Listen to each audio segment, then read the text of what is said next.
ఒంటరి గులాబీ తర్వాయి భాగానికి స్వాగతం.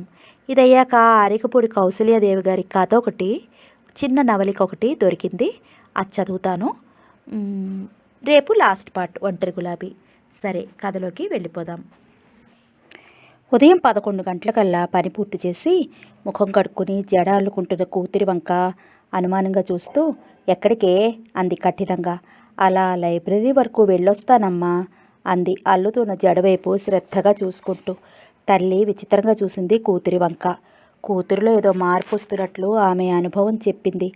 ఇదెక్కడి జోచివే తల్లి, తలచెడిన ఆడపిల్లవు, ఏదో మూలపడి ఉండక ఊరు పట్టుకు తిరుగుతావేంటే కర్మ. ఇదెక్కడి కర్మే మాకు. వయసులో ఉన్న పిల్లవి, రేపు జరగడానికి ఎందేలా జరిగితే మీ నాన్న నేను ఊరి పెట్టుకోవడం తప్ప మరో దారి లేదు. తల్లి దండకం సాగుతుండగానే గడప దాటింది అమిత. తన మాట కొంచెం కూడా లక్ష్య పెట్టకుండా వెళ్ళిపోతున్న కూతురి వంక గుట్లప్పగిచ్చి చూస్తూ ఉండిపోయింది సుగుణమ్మ. తనను చూడగానే వెలిగిపోయిన ప్రతాప్ ముఖం వంక చూస్తూ తృప్తిగా చిరునవ్వు నవ్వింది అమిత. కస్టమర్స్ చాలామంది ఉండటంతో మౌనంగా వెళ్ళి టేబుల్ ముందు కూర్చుంది, ఓ పత్రిక ముందేసుకుని. బిజీగా ఉన్న ప్రతాప్ వంక ఓరకట్ట చూస్తూ ఓ అరగంట గడిపింది. నిన్న పంపిన పుస్తకాలు చదివేశారా? దగ్గరలో ఎవరూ లేకుండా చూసి చిన్న స్వరంతో అడిగాడు ప్రతాప్. అతడి భావం ఆమెకు అర్థమైంది. చదివాను అన్నట్లుగా తల ఊపింది. మీరు మాట్లాడటం ఎప్పటికి మానేశారు అన్నాడు కొంటెగా నవ్వుతూ. అమిత నవ్వింది. నిన్నటినుంచే అంది అదే చిరునవ్వుతో. ప్రతాప్ ముక్తుడైనట్లు ఆమె వంక చూస్తూ ఉండిపోయాడు. గమనించి అమిత సిగ్గుతో తల వంచుకుంది. మీతో చాలా మాట్లాడాలి, చెప్పండి అంది అమిత విని వినపడనట్లుగా. ఇక్కడ ఇలా కాదు మరి. ప్రతాప్ ఏదో ఆలోచిస్తున్నట్లుగా 2 క్షణాలు మౌనంగా ఉండిపోయాడు. రేపు 9ంటికి ఇక్కడికే రండి. అప్పుడైతే లైబ్రరీ టైం కాదు కదా, ఎవరూ ఉండరు. ఓ గంట మనం సావకాశంగా మాట్లాడుకోవచ్చు. ఏమిటి తనతో మాట్లాడేంత ముఖ్య విషయం? నన్ను గురించి ఇతను ఏమనుకుంటున్నాడు? కొంపతీసి అవివాహితను అనుకోవడం లేదు కదా? ఆలోచనలో పడిపోయింది అమిత. ఏమిటి ఆలోచిస్తున్నారు? రేపు వస్తారా? అమిత ఏదో చెప్పేందుకని నోరు తెరిచి ఎవరో వస్తుండటంతో చటుక్కున ఆగిపోయింది. మరి కాసేపు పుస్తకాలు తిప్పుతూ గడిపింది. లంచ్ టైం అవడంతో లైబ్రరీ హాలు ఖాళీ అయింది. చెప్పండి, వస్తారా? మనం ఇక్కడ ఇలా మాట్లాడుకోవడం బాగుండదు. వీలైతే వస్తాను. అలా కాదు, తప్పకుండా రండి. మీతో చాలా మాట్లాడాలి. 8 గంటల నుంచే మీకోసం ఎదురు చూస్తూ ఉంటాను. పుస్తకాలు తీసుకుని బయటకు వచ్చింది అమిత. ఏం మాట్లాడతాడు? సందేహం లేదు, తనను కన్య అనుకుంటున్నాడు. అమిత, మిమ్మల్ని ప్రేమిస్తున్నాను అంటాడేమో.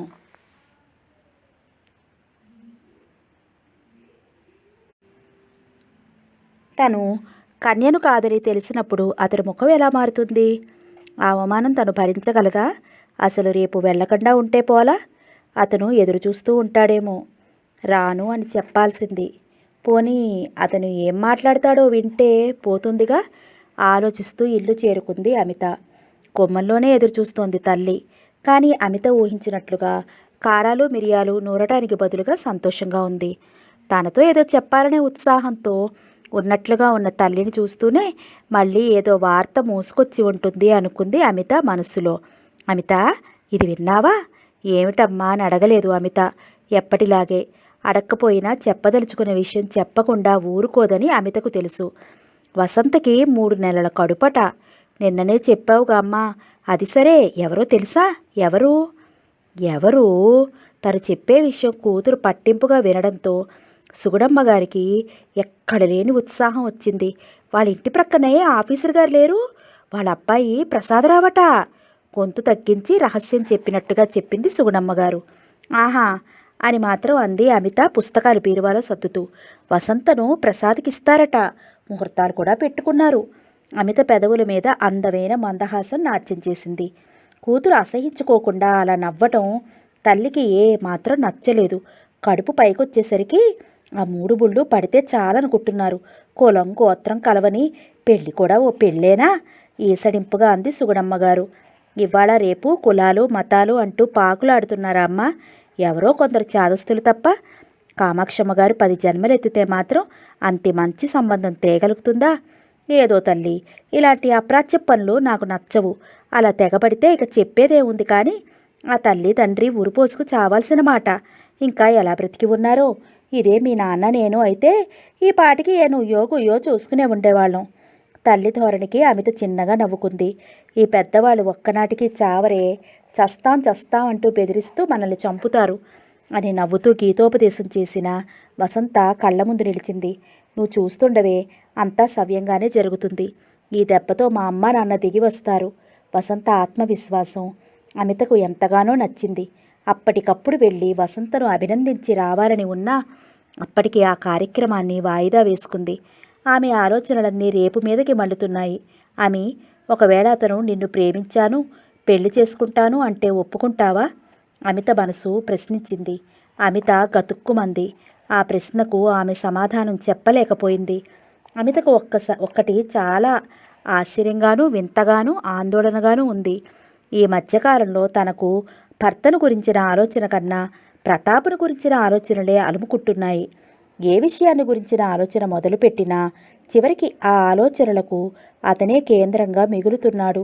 మంచి చెడుల తర్క వితర్కాలతో కలత నిద్రలోనే తెల్లవారింది అమితకు.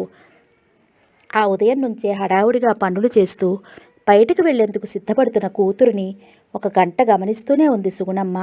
కక్కలేక మింగలేక కుడితిలో పడ్డ ఎలుకల ఊపిరి ఆడనట్లుగా ఉక్కిరిబిక్కిరైపోతోంది. ఏదో చెయ్యలేదంటూ అందుబాటులో ఉన్న చిన్న కూతుర్ని 4 బాధింది అనవసరంగా. ఏమి కావాలో ఏమిటో మాయదారి కాలాలు. బిడ్డల్ని కన్నాం గాని బిడ్డల రాతల్ని కన్నామా అంటూ సాగిన ఆమె ధోరణి సరిగ్గా 9 గంటలకు 10 నిమిషాలు తక్కువ ఉందనగా అమిత బెట్లు దిగేదాకా సాగుతూనే ఉంది. అడ్డు వచ్చిన భర్తను ఒక్క విదిలింపుతో నూరు మోయించింది. వాతావరణం వేడిగా ఉందని ఆఫీస్ టైం కాకముందే ఆయన చల్లగా జారుకున్నారు. అరచి అరచి గొణిగి గొణిగి ఆ పైన ఓపిక సన్నగిల్లిన సుగుణమ్మ మ్యాట్నీ టైం వరకు అలా నడుం వాలిస్తే సరిపోతుందని మంచం వాల్చింది.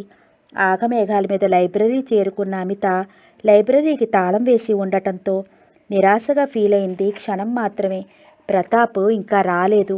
ఏదైనా పని ఉండి ఆలస్యమైందేమో అనుకుంటూ అక్కడే పార్క్లా పెంచిన కాస్త చోట్లో గేటు వంక చూస్తూ నిలబడిపోయింది. ఒకటి తర్వాత ఒకటి చొప్పున నిమిషాలు గడుస్తున్నాయి. అరగంట దాటినా ప్రతాప్ రాకపోవడంతో అమితకు విసిగేసింది. సన్నగా కాళ్ళు పీకుడు కూడా ప్రారంభమైంది. తనను 9 రమ్మన్న పెద్ద మనిషి ఇంతవరకు రాకుండా ఏం చేస్తున్నట్లు? ఒకే చోట నిలబడి ఉండటంతో కాళ్ళు పీకి నెమ్మదిగా అటు ఇటు నడుస్తూ మరో అరగంట గడిపింది. సరిగ్గా 10 గంటలకంతా గేటు తెరుచుకుని ఓ వ్యక్తి లోపలికి ప్రవేశించాడు. లైబ్రరీ రూమ్ తాళం తెరిచాడు. ఇతనెవరు? ప్రతాప్ రాలేదా? ఎందుచేత? ఆలోచిస్తూ ఎదురు చూస్తూ మరో గంట అక్కడే గడిపింది. నిరాశతో ఆమె కళ్ళల్లో నీళ్లు తిరిగాయి. 9 గంటలకల్లా అక్కడికి చేరేందుకు తానెంతగా శ్రమపడింది జ్ఞాపకం వచ్చింది. అనుమానంగా చూస్తున్న తల్లి సూదుల వంటి చూపులను తప్పుకుంటూ పిరికి పడుతున్న మనసుతో ధైర్యాన్ని కూడదీసుకుంటూ ప్రతాప్ ఎందుచేత రాలేదు? ఏదో రమ్మన్నాను గాని అని మొహం చాటు చేసుకున్నాడా? చిచి, అతను అలాంటి వ్యక్తిలా అనిపించడే. మరి ఎందుకు రానట్లు? బహుశా వస్తాడేమో. ఇంత ఆశగా వచ్చి అతన్ని చూడకుండా ఎలా వెళ్ళటం? లోపలికి వెళ్ళి కూర్చుని ఓ పుస్తకం ముందేసుకుని లంచ్ అవర్ లైబ్రరీ మూసే వేళ అయ్యే వరకు ఎదురు చూస్తూనే గడిపింది. పుస్తకం చూస్తుందన్న మాటే గాని ఒక్క అక్షరం కూడా అర్థం కాలేదు. మనసు నిండుగా ఆలోచనలు, క్షణక్షణానికి గుమ్మం వైపు వెళ్లే చూపులు. లైబ్రరీ క్లోజ్ చేసే టైం కావడంతో నిరాశగా కాళ్ళిడ్చుకుంటూ ఇంటిదారి పట్టింది. అతను రమ్మంటూనే తగుదునమ్మా అంటూ వచ్చినందుకు తనను తాను తిట్టుకుంది. పెళ్లి చేసుకునే ఆలోచన వచ్చేటప్పటికే అమ్మో అనిపిస్తుంది. మరి ఏం ఆశించి తానలా అతని ఆకర్షణలో పరుగులు తీస్తోంది? మనసు అడిగే ఈ ప్రశ్నకు కూడా అమిత దగ్గర జవాబు లేకపోయింది. ఇంటికి వచ్చేటప్పటికి తల్లి హాయిగా నిద్రపోతోంది. ఆమె తిరిగి మ్యాట్నీ టైంకి కానీ లేవదు. కుట్టుచప్పుడు కాకుండా పిల్లిలా ఇంట్లో దూరింది అమిత. మరో గంట గడిచేటప్పటికల్లా వేణు భోజనానికి వచ్చాడు.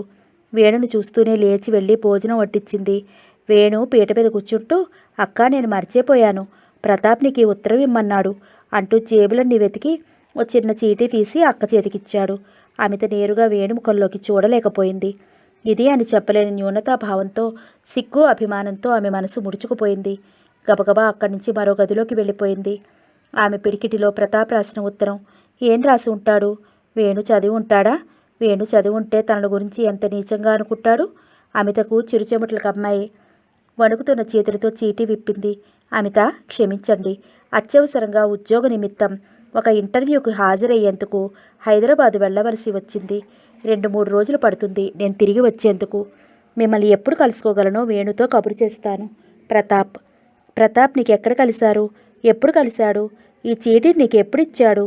అనే వివరాలు తమ్ముణ్ణి అడిగి తెలుసుకోవాలని ఉన్నా అడగలేకపోయింది అమిత. వేణు భోజనం పూర్తి చేసి చేయి కడుక్కుంటూ, అక్క, ప్రతాప్ నిన్న రాత్రి నీకిమ్మని ఇచ్చాడు, నేనే మర్చిపోయాను. ఉదయం కాలేజీ హడావుడి. ఇప్పుడైనా నీ చేతిలో లైబ్రరీ బుక్ చూస్తే గుర్తొచ్చింది నవ్వుతూ చెప్పాడు. ఉదయం కాళ్ళతీపుతో పాటు తాను పడ్డ మానసిక క్షోభంతా గుర్తుకొచ్చి ఉసూరుమంది అమిత. పాఠం చెప్తున్న జయంత్ క్లాసులోని అమ్మాయిల ఒక్కొక్కరి మొహాలలోకే పరిశీలనగా చూస్తున్నాడు. అతను పాఠం చెప్తూనే ఉన్నా అది యాంత్రికంగా ఉండి పిల్లల మనసును ఆకట్టుకోలేకపోతుందనే విషయం అతనికి తెలుస్తూనే ఉన్నా అతని మనసు మాత్రం ఏదో పరిశీలించేందుకు తీవ్రంగా ఆలోచిస్తోంది.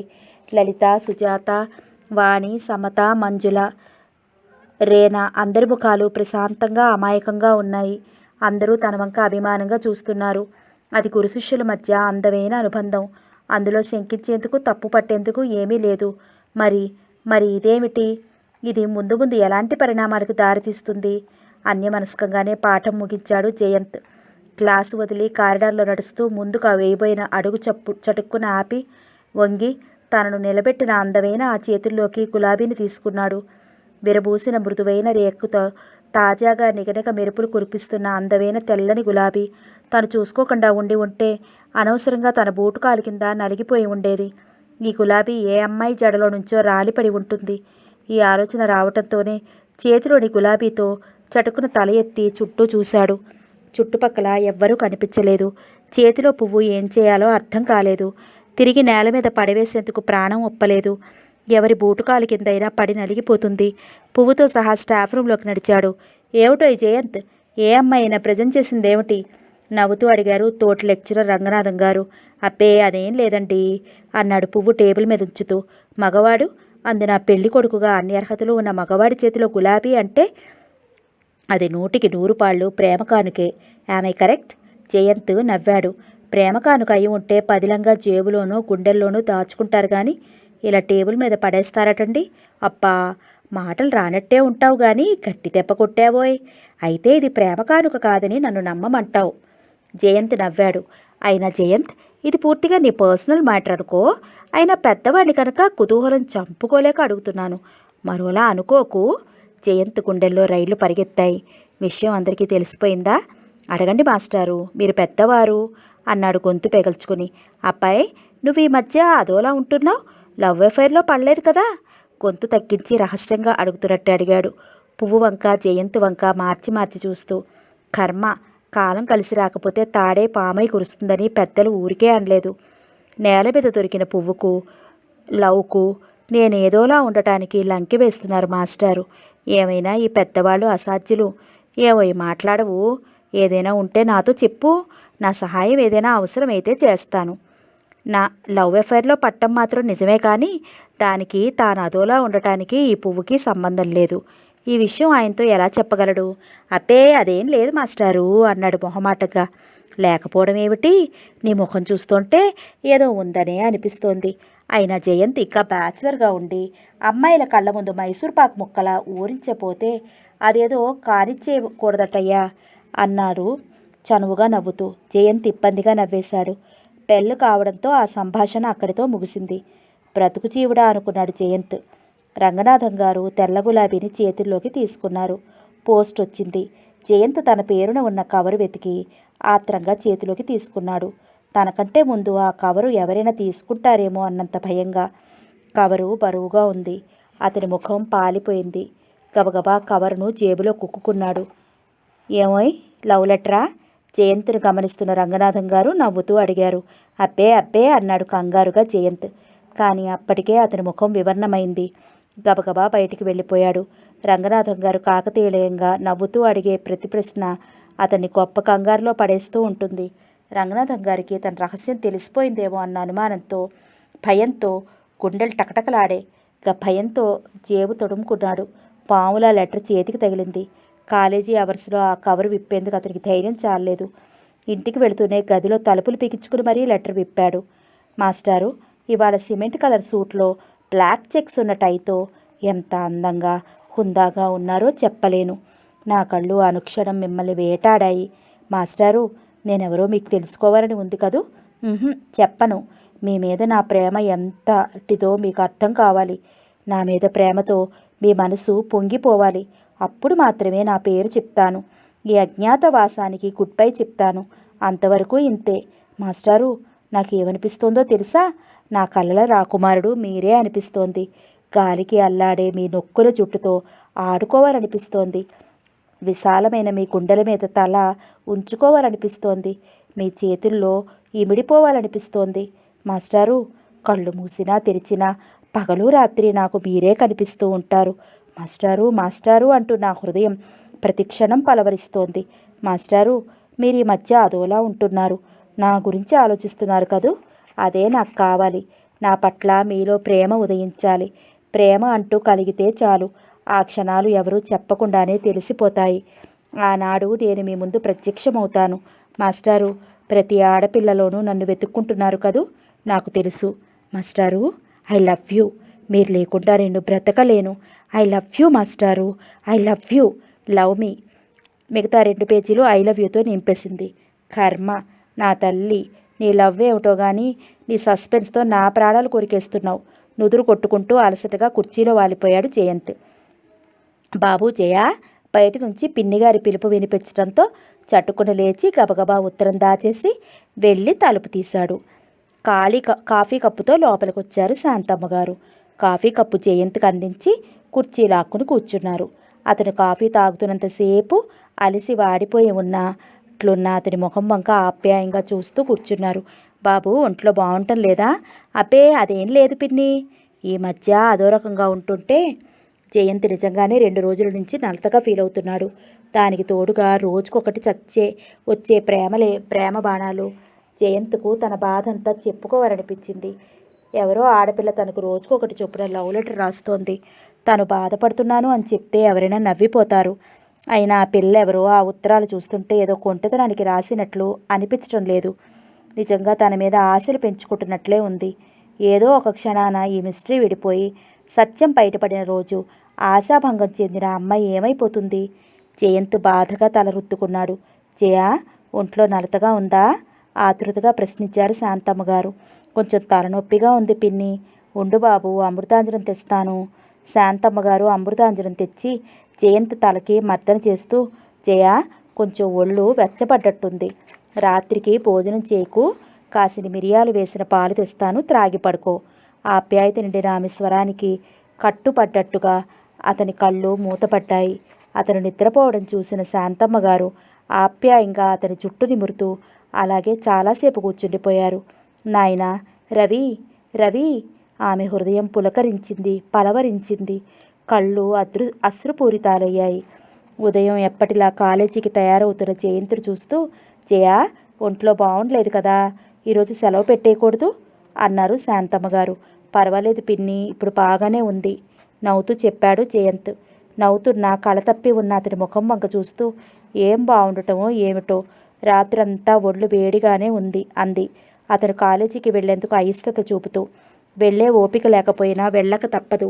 వెళ్ళకపోతే ఈరోజు తన పేర వచ్చే ప్రేమ లేక ఎవరైనా చింపి చదివితే, అమ్మో, ఇంకేమైనా ఉందా? రేపు ఈ పాటికి తన పేరు కాలేజీలో మ్రోగిపోదు. పిల్లల ముందు తనెలా తలెత్తుకోగలడు? జయంత్కు మరో ప్రాబ్లం కూడా ఎదురైంది. ఇంతకుముందు జయంత్ గదికి తాళం వేసుకుని వెళ్ళేవాడు కాదు. ఏదో ఒక సమయంలో పిన్నిగారు కానీ, తన కర్మ మరీ బాగోలేకపోతే మిథు కానీ ఏదైనా అవసరం ఉండి తన గదిలోకి వచ్చి ఏదైనా పుస్తకం తిరిగేస్తే, అందులో ఉత్తరం వాళ్ళ కంటపడితే మిథుల చండికా అవతారంతో కళ్ళ ముందు కదిలింది. అమ్మ బాబోయ్! ఒక్క క్షణం జయంత్ గుండెలు వేగంగా కొట్టుకున్నాయి. అలాగని తాళం వేసేందుకు మొహమాటంగా ఉంది. పిన్నిగారు ఏమనుకుంటారు? పోనీ చింపి పారేద్దామా అంటే రేపొకరోజు వాటి వల్లే తన నిర్దోషిత్వం రుజువు కావలసి ఉంది. ముందు గొయ్యి వెనక నుయ్యిలా ఉంది జయంత్ పరిస్థితి. ఉత్తరాల బొత్తినంతా జాగ్రత్తగా రబ్బర్ బ్యాండ్తో బిగించి సూట్ కేసు అడుగున బట్టల కింద జాగ్రత్తగా దాచాడు. ఆ తర్వాత ఓపిక లేకపోయినా ఆ అజ్ఞాత ప్రేమిక నుంచి వరుస తప్పకుండా రాబోయే ప్రేమ లేఖ కోసం ఓపిక తెచ్చుకుని కాలేజీకి వెళ్ళాడు. ఎప్పట్లా 11 గంటలయ్యేటప్పటికి పోస్ట్ వచ్చింది. అజ్ఞాత ప్రేమిక పంపిన ప్రేమ సందేశాన్ని అందుకుని జయంత్ ఎప్పట్లాగే దాన్ని జేబులో కుక్కున్నాడు. ఒళ్ళంతా సరసలా కాగుతున్నట్లు, తల పగిలిపోతున్న బాధతో క్లాస్కు వెళ్ళలేక లీవ్ అప్లై చేసి స్టాఫ్ రూమ్లోనే ఉండిపోయాడు. స్టాఫ్ రూమ్లో ఎవరూ లేకపోవడం గురించి నెమ్మదిగా లేచి ఓపిక తెచ్చుకుని కవర్చించాడు. మాస్టారు, నా కానుక మీకు అందింది కదూ? ఉలిక్కిపడిన జయంత్ జ్వర తీవ్రతతో ఎర్రబడిన కళ్ళను నులుపుకుని మరీ చూశాడు. మాస్టారు, నా కానుక మీకు అందింది కదూ? ఆ తెల్ల గులాబీలాగే నా హృదయాన్ని మీ పాదాల ముందు ఉంచాను. నిర్దాక్షిణ్యంగా కాలితో నలిపివేస్తారో లేక పదిలంగా ఎత్తి గులాబీలాగే పదిలంగా హృదయంలో దాచుకుంటారో నాకు తెలుసు. మీది అంత కఠినమైన స్వభావం కాదు. ఆ గులాబీలాగే నాకు మీ గుండెల్లో చోటు దొరుకుతుంది. మాస్టారు, నిన్న మీ చేతిలో నా చిరుకానుకను చూసి ఎంతగా పొంగిపోయానో. మాస్టారు, I love you, I love you మాస్టారు, ఐ లవ్ యూ. మరి చదవడానికి ఓపిక లేని జయంత్ ఉత్తరం జేబులో కుక్కుని మంచులా మెత్తగా మత్తుగా కళ్ళను మెదడును ఆవరిస్తున్న మైకంలోకి జారిపోయాడు. అమ్మాయి పిథు, కొంచెం ఈ జావా అబ్బాయికి ఇచ్చిరామ్మా, నా చెయ్యి ఊరికే లేదు, శాంతమ్మ గారు కేక వేశారు. ఆ రోజు చెప్పవలసిన పాఠం ప్రిపేర్ అవుతున్న మిథుల చటుక్కున లేచింది. 3 రోజులుగా అతనికి బాగుండలేదని తెలుసు. ఎలా ఉన్నాడో వెళ్ళి చూడాలనిపించినా తనంతగా తాను ఆ గదిలోకి వెళ్లేందుకు అభిమానపడింది. అతను అంటే నీకు అసహ్యం కదూ, అతను ఎలా ఉంటే నీకే? మనసు వెక్కిరించింది. అతను ఎలా ఉంటే నాకే? అత్తయ్య జావిచ్చి రమ్మంది కాబట్టి వెళుతున్నాను. మనసును నమ్మించలేనని తెలిసి బుకాయించే ప్రయత్నించింది మిథుల. శాంతమ్మ గారు అందించిన గ్లాస్ అందుకుని అడుగులో అడుగేస్తూ భయంగా, సంకోచంగా, అభిమానంగా అతని గదిలోకి అడుగుపెట్టింది. గదిలో అస్తవ్యస్తంగా ఉన్న పడక మీద జయంత్ స్పృహలేనట్లుగా పడుకుని ఉన్నాడు. మాసిన గడ్డం, జ్వర తీవ్రతకు కందిన ముఖం, చెదిరి ముఖం మీద పడుతున్న నొక్కుల జుట్టు, జ్వర తీవ్రతలో కొద్దిగా కంపిస్తున్న శరీరం. మిథుల హృదయం స్త్రీ సహజమైన మార్తవంతో ఆర్ద్రమైంది. సాటి మనిషి ఒళ్ళు తెలియకుండా జ్వరంతో పక్క మీద పడి ఉంటే తొంగి కూడా చూడని తన అమానుషత్వాన్ని నిందించుకుంది. ఇంత కఠినమైనదా తన హృదయం? దగ్గరగా వెళ్ళి గ్లాసు టేబుల్ మీద ఉంచి జయంత్ గారు అంటూ అనునయంగా పిలిచింది. జయంత్లో ఎలాంటి చలనమూ లేకపోవడంతో దగ్గరగా వంగి మరోసారి పిలిచింది ఆప్యాయంగా. ఈసారి ఆమె కళ్ళు నిండుకున్నాయి. స్పృహలో లేని అతని నుదుటి మీద చెయ్యి వెయ్యబోతూ సంకోచంతో ఆగిపోయింది. తన మనసు ఏమిటో తనకే అర్థం కాని సందిగ్ధత. క్షణం తర్వాత అతని నుదురు తాకి చూసింది. చెయ్యి చురుక్కుమంది. జయంత్ గారు, జయంత్ అంటూ తట్టి లేపింది. మగతగా కళ్ళు విప్పాడు జయంత్. ఎర్రగా ముద్దమందారాల్లో ఉన్న అతని కళ్ళల్లో అంతులేని ఆశ్చర్యం. తాను చూస్తున్నది నిజమా లేక భ్రాంతో అతనికి అర్థం కాలేదు. అనుమానంతో కళ్ళు రెప్రెపలాడించి మరీ చూశాడు ఆమె వంక. అప్పటికీ నమ్మకం కలగని హృదయంతో మీరు మిథుల కదూ అన్నాడు నీరసంతో కళ్ళు వాలిపోతుండగా. ఆ పరిస్థితిలో ఉన్న అతన్ని చూస్తుంటే మిథులకి కన్నీళ్లు ఆగలేదు. ఇతన్ని తను ఎంతగా అవమానించింది. అయినా అతని చూపుల్లో ఆరాధనే కాని తన పట్ల మరో భావమే ఉండేది కాదు. ట్రిమ్గా, చలాకీగా, నవ్వుతూ నవ్విస్తూ ఉండే మనిషిలో ఎంత మార్పు! ఎండిపోయిన పెదవులను నాలుగుతో తడుపుతున్నాడు జయంత్. అతని కనుకొలుకులు తడి అయ్యాయి. దాహంతో పెదవులు ఎండిపోతున్నా అడిగేందుకు సంకోచంతో ఆగిపోయాడు. మిథుల స్త్రీ హృదయం సహజమైన ప్రేమాభిమానాలతో, జాలితో కరిగిపోయింది. చెంగుతో అతని కళ్ళు, ముఖం తుడిచి చేతి ఆసరాతో లేపి కూర్చోబెట్టి నెమ్మదిగా జావ త్రాగించింది. వేడివేడిగా జావ గొంతులోకి జారేటప్పటికీ జయంత్ తిరిగి మగతలోకి జారిపోయాడు. చల్లని నీటిలో తడిసిన గుడ్డను అతని నుదుటి మీద వేస్తూ జ్వరం తగ్గేందుకు ప్రయత్నించింది. ఆ తర్వాత కూడా మిథుల చాలాసేపు ఆ గదిలోనే తచ్చాడుతూ గడిపింది. ఆ రోజు ఆమెకు కాలేజీకి వెళ్ళాలనిపించలేదు. ఉండిపోవాలంటే చెప్పడానికి తగిన కారణం ఏమీ కనిపించలేదు. కాలేజీ మానేస్తానంటే అత్తయ్య ఏమనుకుంటుంది? అయిష్టంగానే ఆ రోజు కాలేజీకి వెళ్ళింది మిథుల. కానీ ఆమె పంచప్రాణాలు ఇంట్లోనే, ముఖ్యంగా జయంత్ గది చుట్టే తిరిగాయి. కాలేజీకి వెళ్ళిన సమయాల్లో తప్ప మిగిలిన సమయమంతా జయంత్ గదిలోనే గడుపుతున్న కోడలిని చూస్తుంటే శాంతమ్మ గారికి చాలా ఆశ్చర్యంగా ఉంది. తను చెప్పకుండానే అతనికి కావలసిన సపర్యలన్నీ స్వయంగా చేస్తోంది. మిథులలోని ఈ మార్పు శాంతమ్మ గారికి ఆశ్చర్యంతో పాటు చాలా సంతోషాన్ని కూడా కలిగించింది. ఏమో యంగ్ మ్యాన్, ఏకంగా పడక వేశావు? నవ్వుతూ పలకరిస్తూ ప్రవేశించారు రంగనాథం గారు. రండి మాస్టారు, రండి, ఇలా కూర్చోండి. జయంతే పడక మీద లేచి కూర్చుంటూ సంతోషంగా ఆహ్వానించాడు. ఏంటి కంప్లైంట్? ఏకంగా వారం రోజులు పడకేశావు? ప్రక్కనే ఉన్న స్టూలు మీద కూర్చుంటూ అడిగారు రంగనాథం గారు. ఏదో మామూలు జ్వరం మాస్టారు, తగ్గిపోయింది. జయంత్కు జ్వరం తగ్గినా పూర్తిగా ఆరోగ్యం చిక్కలేదు. మరీ అసహ్యంగా ఉందని ఓపిక తెచ్చుకుని ఆ రోజే షేవ్ చేసుకున్నాడు. జ్వరం అతన్ని పీల్చి పిప్పి చేసినట్లుగా నీరసంగా బలహీనంగా ఉన్నాడు. పచ్చం తీసుకున్నావా? మరీ బలహీనంగా కనిపిస్తున్నావే. లేదండి. ఈలోపు మిథుల పనిపిల్లతో కాఫీ పంపించింది. రంగనాథం గారు కాఫీ త్రాగుతూ హాయిగా గృహస్థు పెళ్ళాంతో సేవలు చేయించుకోక ఇంకా ఎందుకయ్యా నీకు ఈ బ్రహ్మచర్యం అన్నారు వేళాకోళంగా. మాస్టారు, మీతో ఓ విషయం చెప్పాలి సంశయిస్తున్నట్టుగా అన్నాడు జయంత్. చెప్పవయ్యా బాబు, నాతో చెప్పడానికి సందేహం ఎందుకు? మంచి పిల్లని చూడమన్నావా? మైసూర్పాకు ముక్కలా ఉన్నావు. ఏ పిల్లైనా ఎగిరి గంతేసి మరీ చేసుకుంటుంది. అది కాదు మాస్టారు. ఏమిటయ్యా నీ బాధ చెప్పు. ఈ మధ్య ఓ అమ్మాయి ప్రతిరోజు ఉత్తరాలు రాస్తోందండి. అదా కథ? అయితే లవ్ అఫేర్ అనమాట. ఇహనే శుభస్య శీఘ్రం. ఆ అమ్మాయి ఎవరో నాకు తెలియదు మాస్టారు. అజ్ఞాత ప్రేమిక అన్నమాట. పళ్ళున నవ్వాడు రంగనాథం గారు. ఆ అమ్మాయి ఎవరో నాకు తెలియకపోయినా ప్రతిరోజు ఉత్తరం సరిగా వస్తోంది. ఇదంతా ఎటుపోయి ఎటు వస్తుందో, చివరికి ఆ అమ్మాయి ఏమవుతుందో అని భయంగా ఉందండి. జయంత్ స్వరం నిండుకున్న ఆందోళన గమనించిన రంగనాథం గారు సీరియస్ అయిపోయారు. అయితే ఆ అమ్మాయి మీద నీకు ఎలాంటి అభిప్రాయం లేదంటావు? సాలోచనగా తల పంకిస్తూ అడిగారు. లేదండి, అమ్మాయి ఎవరో కూడా ఊహించలేకపోతున్నాను. ఏమీ ఆ ఉత్తరాలున్నాయా? ఉన్నాయండి. ఎందుకైనా పనికి వస్తాయనే జాగ్రత్తగా దాచాను. జయంత్ సూట్ కేసు అడుగున జాగ్రత్తగా దాచిన ఉత్తరాల కట్ట తెచ్చి రంగనాథం గారికి ఇచ్చాడు. ఉత్తరాలు చూస్తూనే అతని ముఖం పాలిపోయింది. ఉత్తరాలు చదువుతున్న రంగనాథం గారి ముఖం వివర్ణమైంది. ఓపికగా ఉత్తరాలన్నీ చదివి పొత్తిగా పెట్టి రబ్బర్ బ్యాండ్తో ముగించాడు.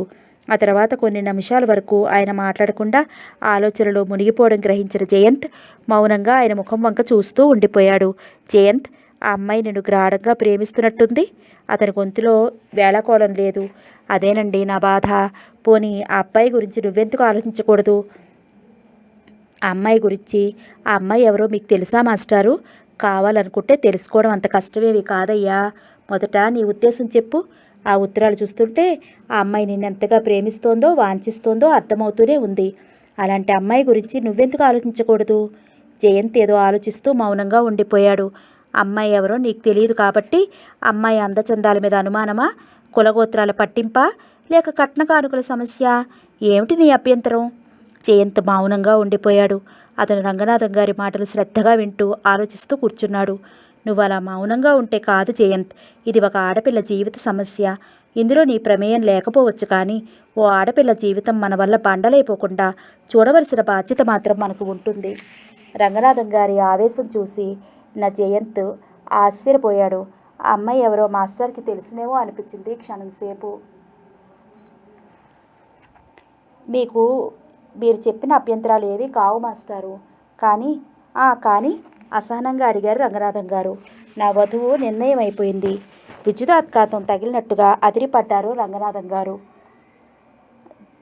ఆయన ఆ షాక్ నుంచి కోలుకోవడానికి కొన్ని క్షణాలు పట్టింది. ఓకే మిస్టర్ జయంత్, ఈ వ్యవహారం నేను పరిష్కరిస్తాను. ఆ ఉత్తరాలు నాకు ఇవ్వండి.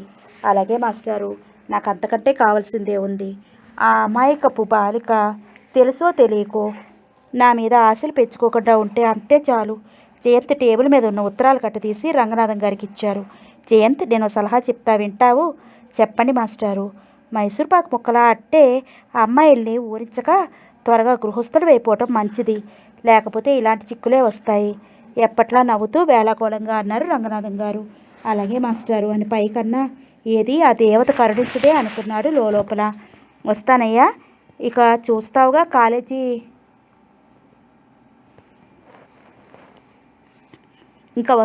కాలేజీకి?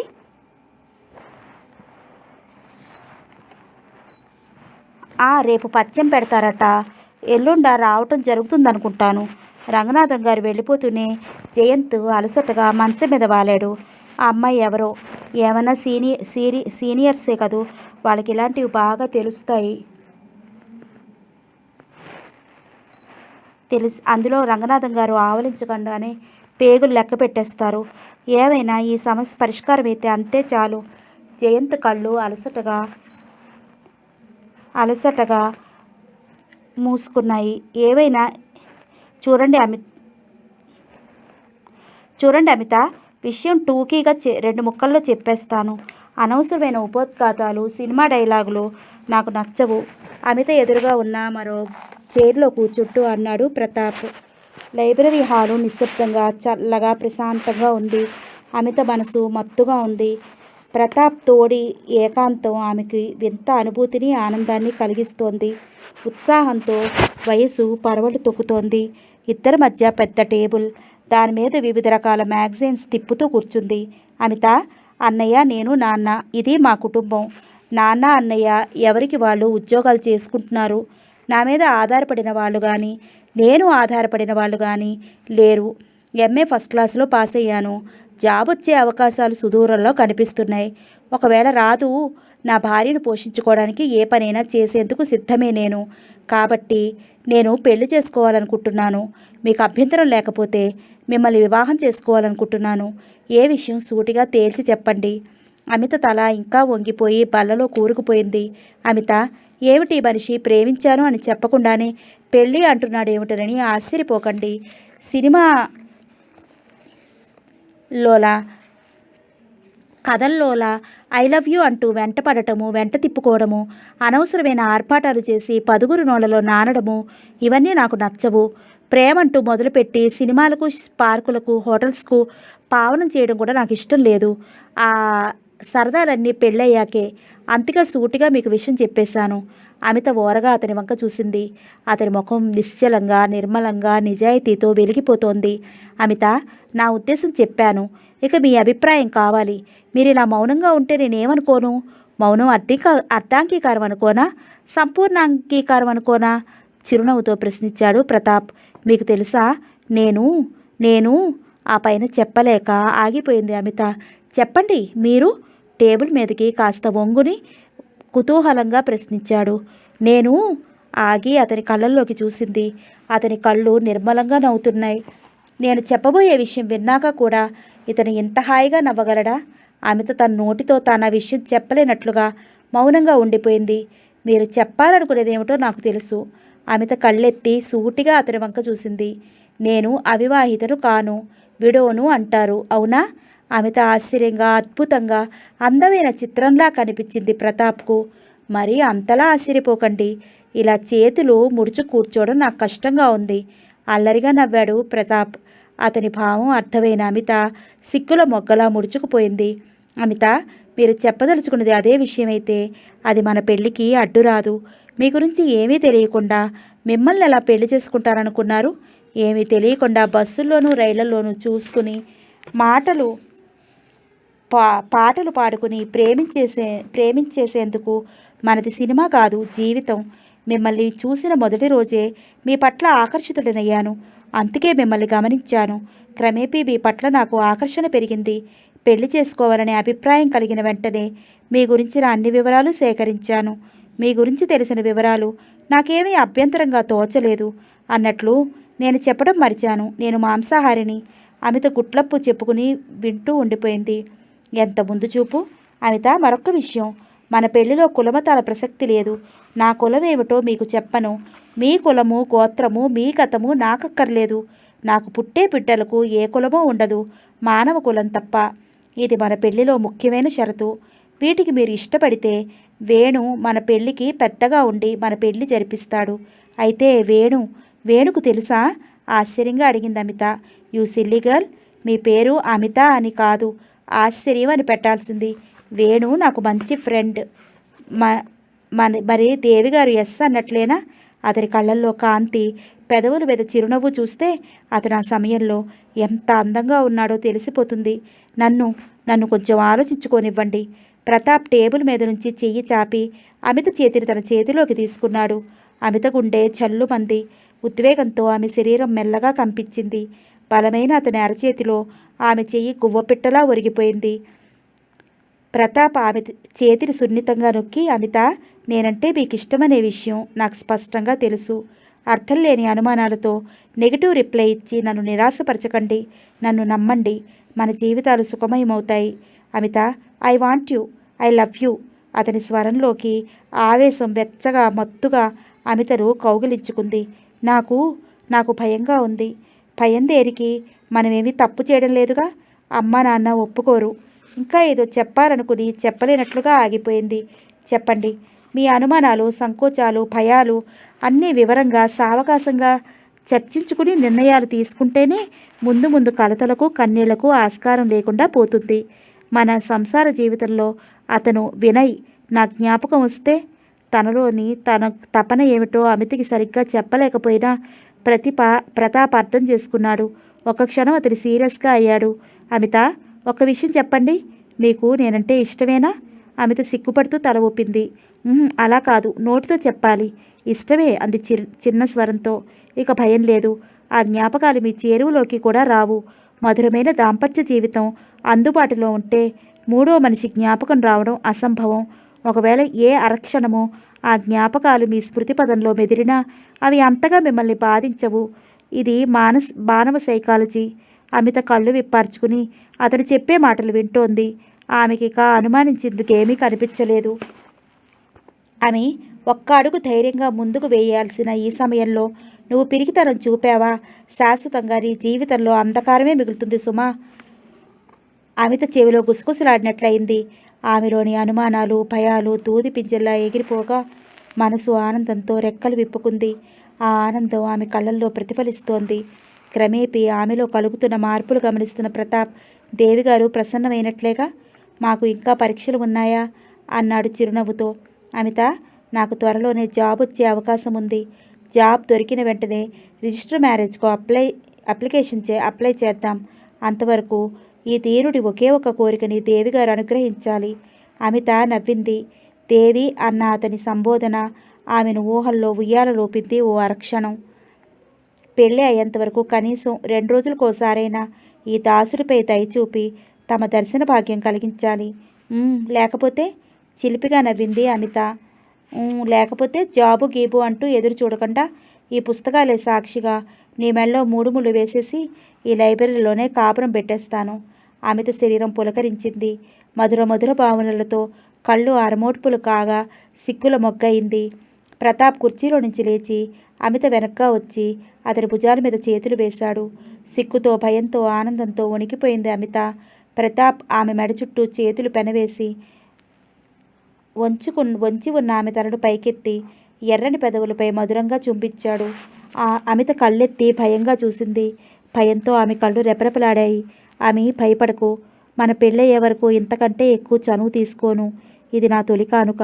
ఈ తీపిని మననం చేసుకుంటూ పెళ్ళయ్యే వరకు గడిపేద్దాం. తన చెయ్యి ఆసరాతో అతను ఆమెను కుర్చీలో నుంచి పైకి లేపాడు. ప్రక్కగా అడుగులు వేస్తూ జతగా ఇద్దరూ బయటికి నడిచారు. అర్చన, ఏంటి డాడీ? అర్చన, మన పెరట్లో తెల్ల గులాబీలు పూస్తున్నాయా? అర్చన తెల్లబోయింది. డాడీకి ఏం పని తెల్ల గులాబీలతో? ఇంత అకస్మాత్తుగా వాటి వివరాలు ఎందుకు కావాల్సి వచ్చే? ఏమ్మా, తెల్ల గులాబీలు పూస్తున్నాయా? పూస్తున్నాయి డాడీ. అర్చన, ఏది ఒక పువ్వు తేమ్మా. అర్చన గబగబా పెరట్లోకి వెళ్ళి ఏరి బాగా విచ్చిన ఓ అందమైన పువ్వు తెచ్చి తండ్రికిచ్చింది. అర్చన, పువ్వు చాలా అందంగా సుకుమారంగా ఉంది కదూ? అవును డాడీ. రంగనాథం గారు 2 క్షణాలు తదేకంగా పువ్వు వంక చూసి దాని క్రింద పడేసి పైన కాలు పెట్టారు. అర్చన హృదయం విలవిల్లాడింది. భయంగా తండ్రి వంక చూసింది. డాడీ, ఏమిటి ఇలా ప్రవర్తిస్తున్నారు? అర్చు, నువ్వు కాలి కింద పడితే ఏమవుతుంది? పువ్వు కాలి కింద పడితే ఏమవుతుంది? అర్చన జవాబు చెప్పలేదు. నలిగి నాశనం అవుతుంది. రేకులు ఊలి ధూళిలో కలిసిపోతుంది. తెలియని వయసులో హృదయం పారేసుకున్నా అంతే జరుగుతుంది. అర్చన తల వంచుకుంది. ఈ ఉత్తరాలు నువ్వే రాసావు కదూ? అర్చన ఒకసారి తల ఎత్తి చూసింది. ఆమె కళ్ళు భయంతో రెపరెపలాడాయి. అర్చు, నీకు ఎన్నేళ్ళు? 16. ఏం చదువుతున్నావు? ఇంటర్. 16 సంవత్సరాలు నిండని నీకు, కనీసం ఇంటర్ కూడా పూర్తి చేయని నీకు ప్రేమ పెళ్ళి కావాల్సి వచ్చాయా? కాలేజీకి చదువుకోవడానికి వెళుతున్నావా? ప్రేమించేందుకు వెళుతున్నావా? కానీ డాడీ, నేను మాస్టర్ని ప్రేమిస్తున్నాను. గొంతు పెగుల్చుకుని భయంగా చెప్పింది అర్చన. ఏమిటి, ప్రేమిస్తున్నావా? అవును డాడీ, అర్చన స్థిరంగా చెప్పింది. రంగనాథం గారు అర్చన వంక పరిశీలనగా చూశారు. మ్యాక్సీలో ఉన్న అర్చన ముఖం శరీరంలాగే నేవలంగా, మృదువుగా, అమాయకంగా ఉంది. ఎదగని మనసు నిర్మలమైన ఆ పిల్ల ముఖంలో అద్దంలో అలా చోటు చేసుకుంది. అభం శుభం తెలియని పసిమొక్కల ఈ అమాయక బాలికకు ప్రేమంటే ఏం తెలుసు? ఎర్రగా బుర్రగా ఆకర్షణవంతంగా సమర్థుడుగా ఉన్న మాస్టర్ని చూసి ఆకర్షింపబడి అదే ప్రేమ అనుకుంటోంది. ఆ పిల్లకు ఎలా నచ్చచెప్పాలో రంగనాథం గారికి అర్థం కాలేదు. గట్టిగా కేకలు వేస్తే మొండికెత్తుతుందేమో. ప్రేమించు అర్జు, నిన్ను కాదనను, కానీ ఆయన నీ గురువుగా ప్రేమించు. నీకు విజ్ఞానాన్ని బోధించే జ్ఞానమూర్తిగా ప్రేమించు. నీ అన్నగారిగా ప్రేమించు. అర్జు, నువ్వు ఆయన్ని ప్రేమించడం లేదు, కేవలం వాంఛిస్తున్నావు. జయంత్ అందానికి, ఆరోగ్యానికి, పర్సనాలిటీకి కేవలం ఆకర్షించబడుతున్నావు. అదే ప్రేమ అనుకుంటున్నావు. గురువులో అందాలను చూడటానికి ప్రయత్నించకు అర్జు. ప్రేమలో నీతి ఉండాలి అర్జు, నిజాయితీ ఉండాలి. ప్రేమలేఖ రాసిన దానివి పేరు రాసుకునేందుకు భయపడ్డా. నీ ప్రేమలో వాంఛ తప్ప ప్రేమ ఎక్కడుంది? నువ్వు రాసే ఉత్తరాలు అవతలి వ్యక్తికి ఇష్టమో కాదో కూడా గ్రహించకుండా, అవతలి వాళ్ళు కనీసం తెలియజెప్పే అవకాశం కూడా ఇవ్వకుండా ప్రేమ ప్రేమ అంటూ ప్రేమలేఖలు గుప్పించే నీ ప్రేమలో ఆకర్షణ, వాంఛ తప్ప నిజాయితీ ఎక్కడుంది? అర్జు, పిచ్చి పిచ్చి ఊహలతో మనసు కల్మషం చేసుకోకు. జయంత్కు వధువు నిర్ణయించబడే ఉంది. బాగా చదువుకుని వృద్ధిలోకి వచ్చాక ప్రేమ, పెళ్ళి గురించి ఆలోచించాలి. ఇప్పుడు నీది ఆ వయసు కాదు, ఆ మనసు కాదు. రంగనాథం గారు ఉత్తరాల కట్ట తీసుకువెళ్ళి మండుతున్న పొయ్యిలో వేశారు. తల వంచుకుని తన గదిలోకి వెడుతున్న కూతుర్ని చూస్తుంటే రంగనాథం గారికి జాలితో మనస్సు కరిగిపోయింది. చాలా కఠినంగా మాట్లాడాను అనుకున్నారు. అర్చన దారి తప్పుతుందా? జయంత్ను నిజంగా ప్రేమిస్తుందా, లేక వయసులోని ఆకర్షణ మాత్రమేనా? తేల్చుకోలేకపోయారు. ప్రేమైనా ఆకర్షణైనా అర్చన జయంత్ను మర్చిపోవడం అవసరం. ఒక్క అర్చనకే కాదు, జయంత్ పట్ల చాలామంది ఆడపిల్లలకు వ్యామోహం ఉందని ఆయనకు తెలుసు.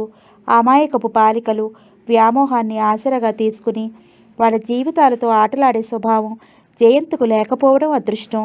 అలాంటి స్వభావమే అతనికి ఉంటే ఈ పాటికి ఎంతోమంది ఆడపిల్లలు అతని ఆకర్షణలో పడి శలభాల్లా మాడిపోయేవారు. ఏమైనా ఈ వయసు అలాంటిది. పరుగులు తీసే వయసు, స్థిమితం లేని వయసు, వ్యామోహాలకు, ఆకర్షణలకు ఇట్టే లొంగిపోయే వయసు. ఈ వయసు దాటితే మనిషికి స్థిరత్వం కలుగుతుంది. అడుగు ముందుకు వేసేందుకు ఆలోచిస్తాడు. జయంత్కు పచ్చ భోజనం పెట్టి ఎదురుగా కూర్చుంది మిథుల. జయంత్ వారం రోజుల తర్వాత చారు, బీరకాయ కూరతో ఒక్కొక్క ముద్దే తింటుంటే చూస్తూ కూర్చుంది. భోజనం చేసిన తర్వాత ఏం చేస్తారు? హాయిగా నిద్రపోతాను. పాపం ఆశ, మీరివాళ నిద్రపోకూడదు. అదేం పాపం? నవ్వుతూ అడిగాడు జయంత్. భోజనం చేసి నిద్రపోతే మళ్ళీ జ్వరం వస్తుందంట. అత్తయ్య మిమ్మల్ని నిద్రపోనివ్వద్దు అని చెప్పమన్నారు. ఊరికే కూర్చుంటే నాకు నిద్ర వస్తుందే, ఎలా? ఊరికే కూర్చోమని ఎవరన్నారు? హాయిగా ఏదైనా పుస్తకం చదువుకోండి. ఈ మధ్య పుస్తకం గాలి సోకితే చాలు నిద్ర వస్తోంది. మరి ఎలా? పోనీ ఒక పని చేద్దాం. ఏమిటి? పేక ఆడుకుంటే మరి నిద్ర రమ్మన్నా రాదు. నాకు రాదే, నిరుత్సాహంగా అంది మిథుల. నేను నేర్పుతాగా. 2 ఆటలు ఆడితే మీకే వచ్చేస్తుంది. ఓకే, అలాగే. ముందు మీరు భోజనం చేయండి. ఒక రకంగా నాకు ఈ జ్వరం రావడం చాలా అదృష్టమే అనిపిస్తోంది. భోజనం చేస్తూ కొంటెగా అన్నాడు జయంత్. శరీరం బలహీనంగా ఉన్నా ఇప్పుడు అతని మాటల్లో పూర్వపు ఉత్సాహం, చురుకుదనం నిండుతున్నాయి. పెదవులు, కళ్ళు ఎప్పటి చిరునవ్వుతో మెరుస్తున్నాయి. ఎందుకు అన్నట్లుగా కళ్ళు విప్పార్చుకుని చూసింది. ఆమె ముఖం ప్రశాంతంగా, చిన్న మందహాసంతో మూర్తీభవించిన స్త్రీత్వంలా వెలిగిపోతోంది. ఈ మూర్తి అతనికి చాలా క్రొత్త. చిటపటలాడుతూ తనంటే లెక్కలేనట్లు కోపం, అసహ్యం ప్రదర్శించిన మిథుల తెలుసు. తను గదిలోకి వెడుతూనే భయంతో బిగుసుకుపోయిన మిథులను తాను ఎరుగుదును. అచేతనంగా తన చేతుల్లో ఒరిగిపోయిన అబల మిథుల తెలుసు. కానీ ఈ మూర్తి ఆ రూపాలకు భిన్నంగా ఉంది, అపురూపంగా ఉంది, మధుర స్వప్నంలా ఉంది. సుగంధ భరిత మలయ మారుతంలా, మధురమైన ప్రేమ కవిత్వంలా, శృంగార గీతంలా రసభరితంగా ఉంది. ప్రేమ, స్నేహం, శాంతి, దయ, అనురాగం మిళితమైన ఈ మూర్తి ముగ్ధ మనోహరంగా, దివ్య పారిజాతంలా, కుసుమ కోమలంగా ఉంది. ఎన్ని జన్మలు ఎత్తితే మిథుల వంటి స్త్రీమూర్తిని భార్యగా పొందగలడు? తనకంతటి అదృష్టం ఉందా? ఈ దేవత కరుణించేనా? కమనీయ దృశ్యకావ్యం చూస్తున్నట్లుగా అతని కళ్ళు అరమోడ్పులయ్యాయి. చిరునవ్వుతో పెదవులు విచ్చుకున్నాయి. నేను మిథులనండి. భోజనం చేయడం కూడా మర్చిపోయి ఏమిటలా చూస్తూ ఉండిపోయారు? మిథుల మాటలతో ఉలిక్కిపడిన జయంత్ నవ్వుతూ, oh, correct yourself please Mithula, MSc అన్నాడు అల్లరిగా. ఇది నీ ప్రియురాలి మరో రూపం. అతని మనసు చెవిలో గుసగుసలాడింది. సిగ్గిపడిపోయిన మిథుల బుంగమూతితో తలవాల్చుకోవడం చూసి, అవును, జ్వరం రావడం అదృష్టమా? ఎందుకంట? తనను తాను సర్దుకుని మాట మార్చింది. కాదా మరి? అదే ఎందుకని? మీకు కోపం రాదంటే చెప్తాను. జయంత్ వంచిన తల ఎత్తకుండా భయపడుతున్నట్లుగా అన్నాడు. బావుంది. ఊరికే కోపం తెచ్చుకునేందుకు నేనేం దుర్వాసుడు చెల్లెని అనుకున్నావా? లేకపోతే విశ్వామిత్రుడి అక్కను అనుకున్నావరా? అమ్మయ్యా, మీరు అలా అభయం ఇచ్చారు కాబట్టి పర్వాలేదు, చెప్పేస్తున్నాను. మిథుల ఆసక్తిగా అతని వంక చూస్తోంది. ఇలా మీ చేతి భోజనం, సేవలు ఎంత అదృష్టం చేసుకుంటే కలుగుతాయి చెప్పండి. నాకు జ్వరం రాకుండా ఉండుంటే మీరు ఇలా తల ఎత్తి ఆమె ముఖంలోకి చూసిన జయంత్ మాటలాపి గడగడా గ్లాసులు మంచినీళ్ళు తాగేశాడు. అతను ఆ మంచినీళ్ళు తాగిన తీరు చూసి ఫక్కున నవ్వింది మిథుల. మిథుల, మీకు నిజంగా నా మీద కోపం పోయిందా? మమతలు నిండిన అతని స్వరము, బలహీనంగా ఉన్న అతని శరీరము మిథులలో ఏదో కలవరాన్ని రేపాయి. జయంత్, అసలు మీ మీద నాకు కోపం ఎక్కడిది? మీ ఆకర్షణ నుంచి తప్పుకోవాలని, మీ ఆరాధనలో కరిగిపోతానేమోనని, మీకు దూరంగా ఉండాలని బలవంతంగా మిమ్మల్ని ద్వేషించాను. కానీ మీరే గెలిచారు. మీ ప్రేమే గెలిచింది. ఈ మాటలలో ఏ ఒక్కటి మిథుల పెదవులు దాటి బయటికి రాలేదు. ఆమె మనస్సు ఆలోచిస్తోంది. చెప్పండి మిథుల, నా మీద కోపం లేదు కదూ? ఆమె చల్లగా వెన్నెల్లా విరిసిన మల్లెలా నవ్వింది. ఆమె నవ్వు అతనిలో ఆశలు నింపింది. మిథు, నా అభ్యర్థన మన్నించినట్లేనా? మెల్లగా అడిగాడు. తల వంచుకుని మౌనంగా ఉండిపోయింది. ఆమెను చూస్తూ, మిథు, స్త్రీ పునర్వివాహం మీ దృష్టిలో అంత నేరమా? మారుతున్న కాలంతో పాటు కొన్ని విలువలు మారుతూ ఉంటాయి. కాలంతో పాటు మారగలిగిన వాడే మానవ జాతి అభ్యుదయం.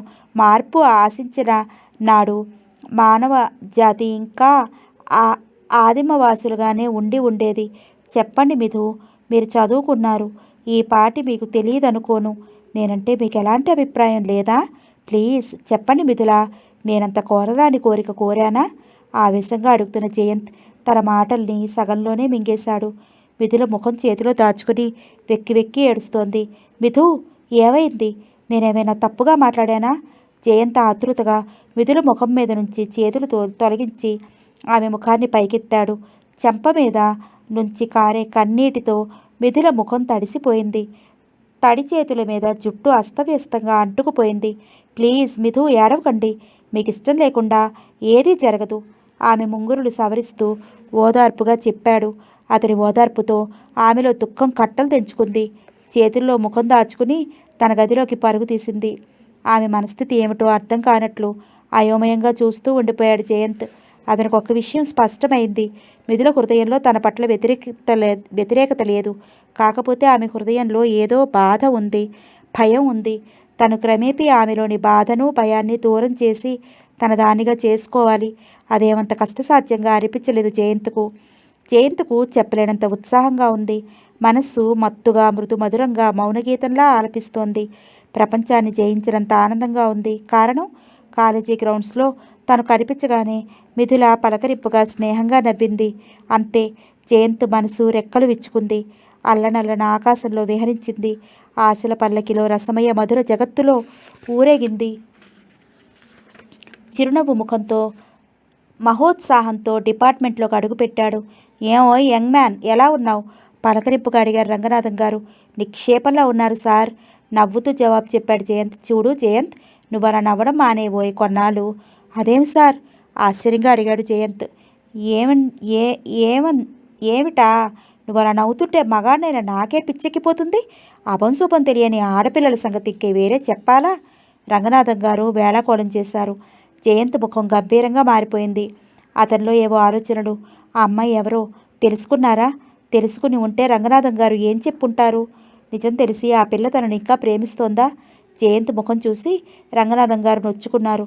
గలగల పారే సెలయేరు ఆపితే ఆగుతుందా? స్వతసిద్ధమైన అందాలు, ఆకర్షణ, వయసు తెచ్చే చిలిపితనం ఆగితే ఆగేవి కాదు, వద్దంటే పోయేవి కాదు. జయంత్, నేను సరదాగా అన్నాను. Don't think otherwise. పర్వాలేదు మాస్టారు. వయసు తెచ్చే అందాలు, ఆకర్షణలు దాస్తే దాగేవి కావు జయంత్. మాస్టారు, ఆ అమ్మాయి ఎవరో తెలుసుకున్నారా? ఎవరు?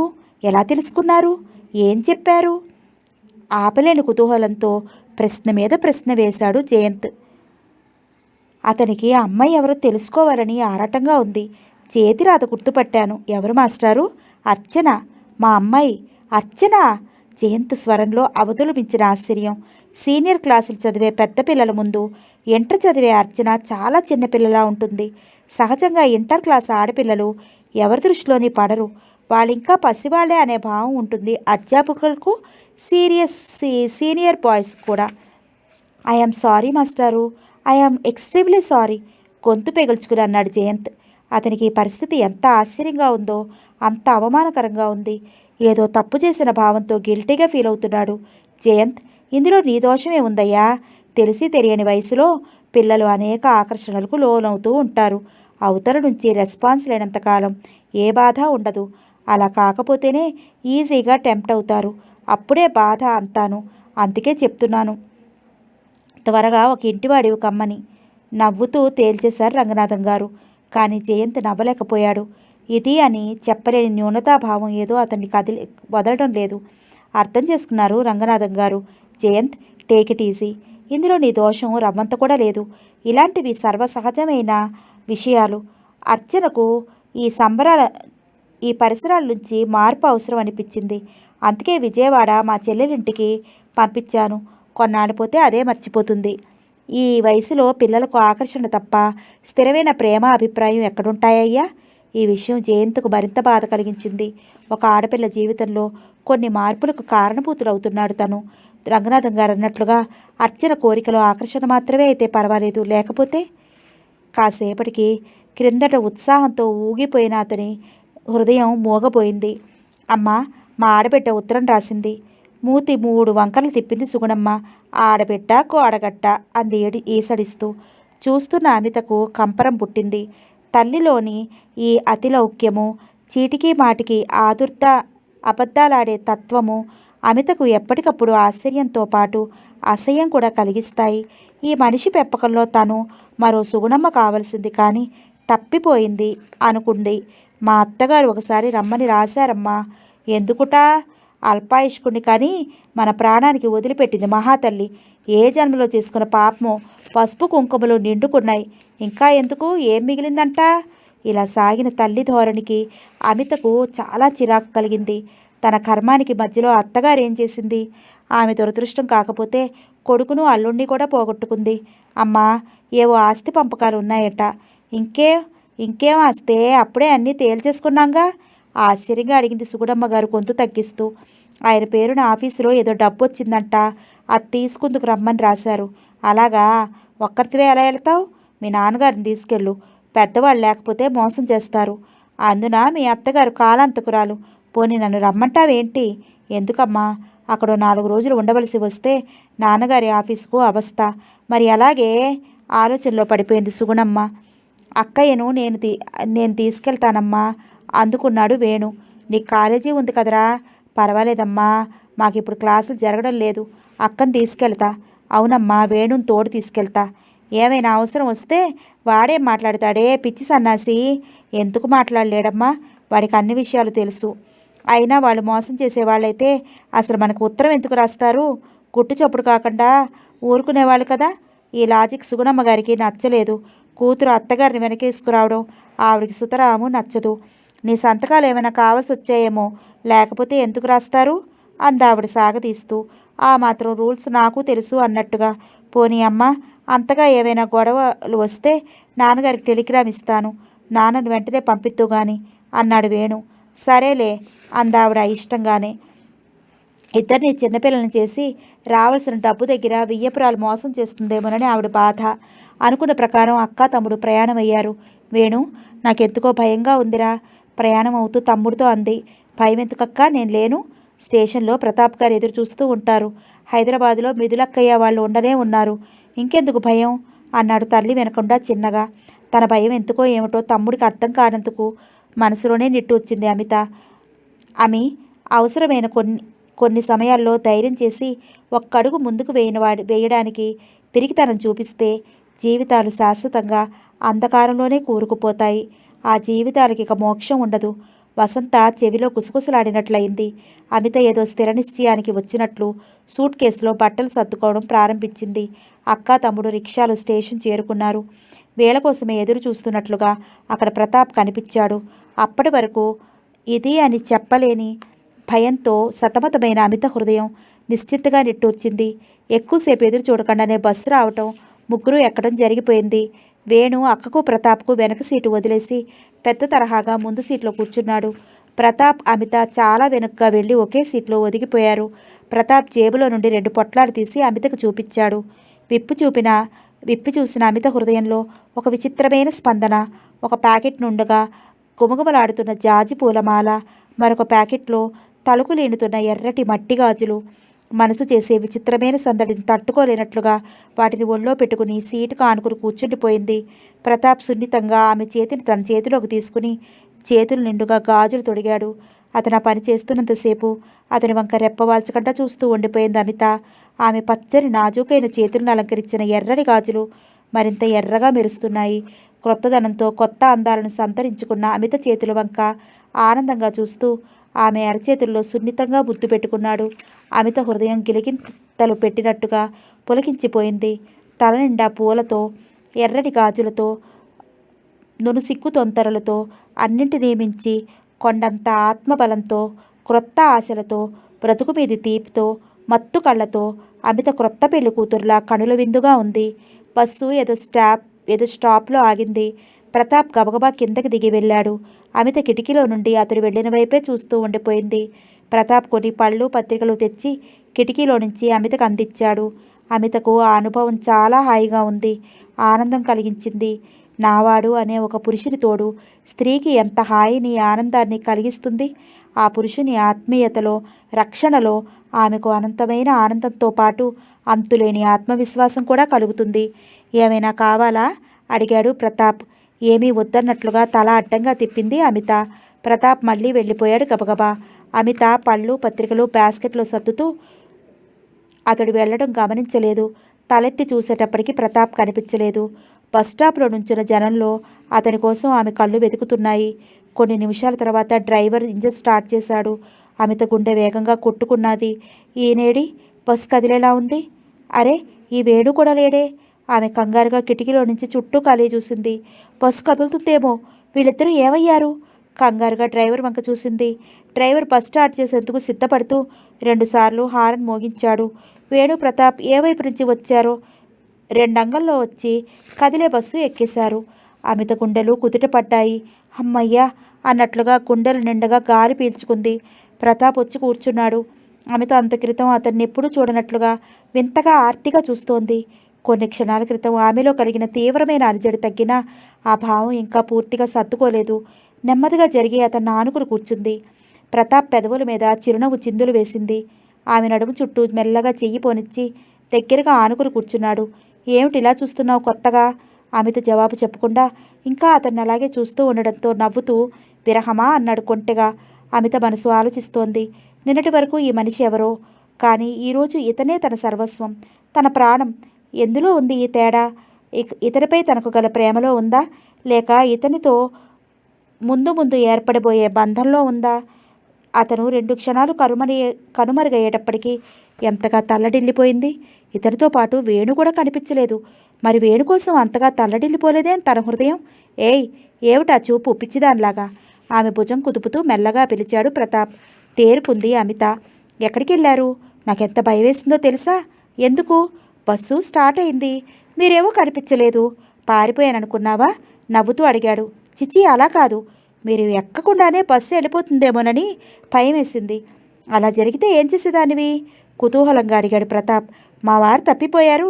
5 అడుగుల 11 అంగుళాల పసివాడు, నీలమేఘ శ్యాముడు, కన్నె దొంగ, పట్టి ఇచ్చిన వారికి 10,000 వరహాలు అని పేపర్లో ప్రకటన వేయించేదాన్ని. అల్లరిగా నవ్వింది అమిత. ప్రతాప్ నవ్వు ఆపుకోలేకపోయాడు. ఒక మోహపు తెర అలలా అతన్ని కమ్మివేసింది. ప్రేమలో నుంచి, అభిమానంలోంచి, ఆకర్షణలోంచి పుట్టిన జ్వాల అది. అది బస్సు. అందులో మనుషులు లేకుండా ఉంటే పర్వాలేదు. అమ్మాయి గారికి నోట్లో నాలుక లేదనుకున్నాను. సున్నాలా చుట్టిన పెదవుల మధ్య నాలుక ఉంచి అల్లరిగా వెక్కిరించింది. ప్రతాప్ ఆమె చేతిని తన చేతిలోకి తీసుకుని సున్నితంగా నొక్కాడు. అతని వెచ్చని బలమైన చేతిలో గువ్వపిట్టలా ఒదిగిపోయింది అమిత అరచెయ్యి. ప్రేమికుల హృదయాలకు గిలికింతలు పులికింతలు ఇస్తూ పూల రథంలా సాగిపోయింది బస్సు గమ్యం వైపు. అమిత, ఏమిటి ఆలోచన? అమిత జవాబు చెప్పలేదు. పరధ్యానంగా బస్సు వేగంగా వెనక్కిపోతున్న చెట్లను గట్లను చూస్తుండిపోయింది. అమిత, ఆమె చేతిని సున్నితంగా నొక్కుతూ మంద్రస్వరాన పిలిచాడు ప్రతాప్. ఉలిక్కిపడిన అమిత తలెత్తి అయోమయంగా చూసింది అతని వంక. అతని ముఖం చిరునవ్వుతో వెలిగిపోతోంది. కళ్ళు వింతగా మెరుస్తున్నాయి. ఆ ప్రయాణం అతనికి ఎంత ఉత్సాహంగా ఉందో చెప్పకనే చెప్తోంది అతని ముఖం.